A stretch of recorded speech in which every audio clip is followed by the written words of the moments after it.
Janice Harper was the kind of woman you don't just forget.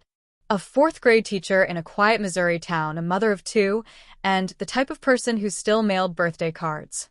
She wasn't wild. She wasn't reckless. So when she suddenly vanished in August of 2012, it didn't feel like a mystery. It felt like a lie.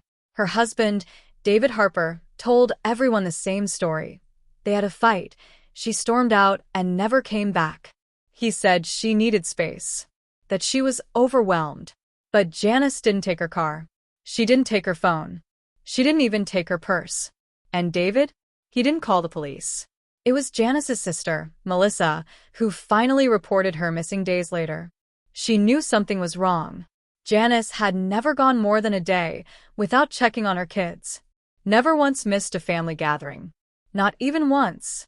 But without evidence of a crime, the case went nowhere. David stayed in their house. He raised the kids. Within a year, he was dating again. Some neighbors thought it was odd, the way he seemed completely at peace with her disappearance. But without proof, all anyone could do was whisper. Rumors came and went. The community stopped asking questions. And David moved on. Over the years, the case grew cold. Life moved on.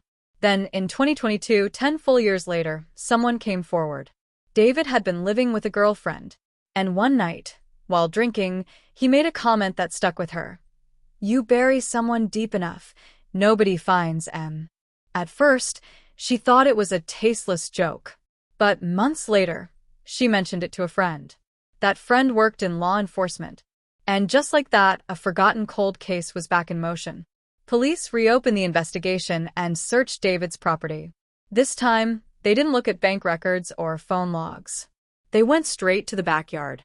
Under an old concrete patio, they found human remains, wrapped in a shower curtain, duct-taped at the ankles.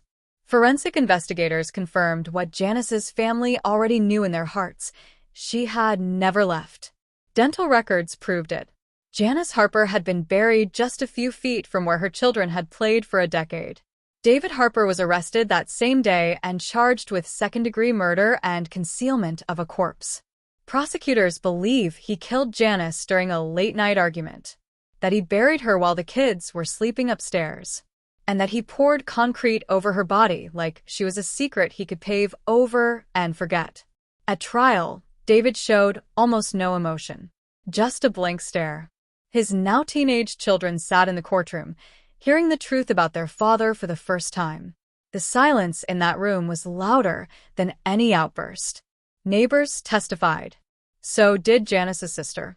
The prosecution painted a picture of a man who wanted control and a woman who was finally ready to leave.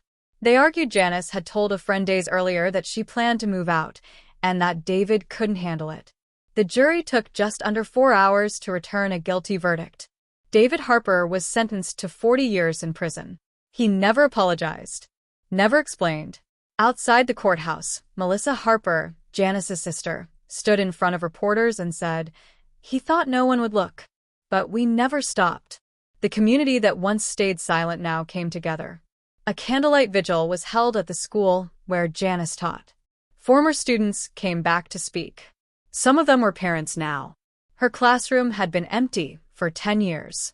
But her story, it was finally being told. 10 years. One secret.